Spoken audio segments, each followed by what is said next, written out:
Kumusta mga kapadong? Padong time no see. Nasubukan mo na ba na ikaw ay binigyan ng parangal na hindi mo naman hinihingi at hindi mo halos narinig? Una, hindi ka sanay dito at pangalawa, nahihiya ka sa taong nagbigay nito. Mga kapadong, ito po ang kwento natin ngayong araw kaya ikwento mo kay Padong. Isang araw, naringgan ko po yung tatay ko habang sila ay nagkukwentuhan at nagkakainan ng kanyang mga kaibigan sa bahay namin kasi birthday niya noon. Na yung daw kanyang panganay ay ibibili niya ng mga puting polo shirt na magagamit sa pag-aaral kasi magkokolehiyo na. Nakatapos ng maayos at maluwalhati sa high school, sa isang Catholic school. At ngayon ay nais namang mag-aral sa kolehiyo. Alam ko pong mabigat yun sa tatay ko kasi siya lamang ay isang karpentero. Pero siya rin po ay nangangarap na magkaroon ng isang anak na titulado. Ako po iyon kasi ako'y magka-college na at nalaman po niya na ang uniforme sa eskwelahang papasukan ko ay polo shirt na puti lang. Pero ang totoo po noon, hindi natuloy ang aking pagtapak sa unang semestre ng kolehiyo. Dahil kinapos po kami sa pera, hindi ako po nakapag-enroll. Pero naghintay po ako ng ilang pagkakataon.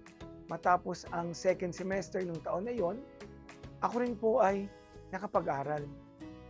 Tunay pong gapang sa amin ang lahat ng tinatamasa namin ngayon.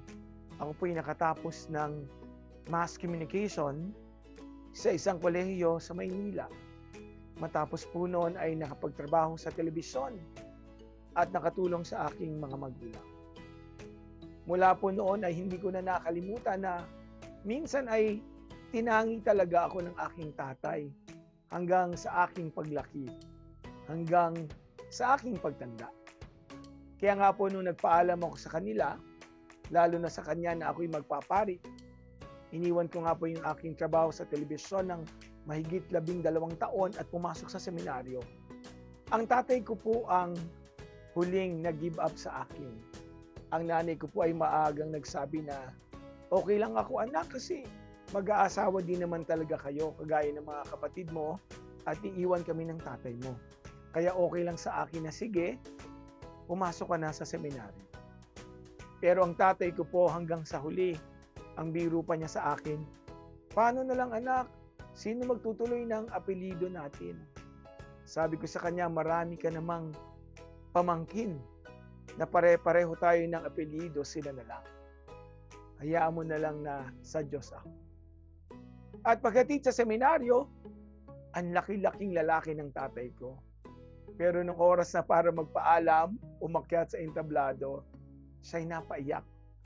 Kasi alam niya na ang kanyang nag-iisang anak na lalaki na pinakatatangi niya, mahal na mahal niya, ay maiiwan sa seminaryo. Pero uuwi naman siyang bitbit ang aking 6 na kapatid na babae at magpapatuloy ang buhay nila. Hanggang dumating ang pagkakataon na ako ay naordinahan. Alam ko, ang isa sa pinaka-proud at ang aking cheerleader ay ang aking tatay, wala nang iba. Sabi niya, tatawagin na ba kitang father? Sabi ko, ikaw ang bahala tatay kasi ikaw naman ang aking father. Matapos pang ilang taon na ako'y ordinahang bilang pare, siya naman po ay sumakabilang buhay. Isa po siyang Eucharistic minister, isang mabuting kapatid, isang mabuting asawa, isang mabuting ama, lingkod ng Diyos. Kaya ako po ngayon ay nagbibigay pugay sa aking ama. Siya ang gusto kong bigyan ng pagtatangi. Dahil ngayon pong August 5 ay ang unang taon ng kanyang anibersaryo ng kamatayan. Tuloy po ang buhay dahil alam ko pong yun naman ang gusto ng aking Ama. Alam natin na sa likod ng mga kwento ay may aral na matututunan.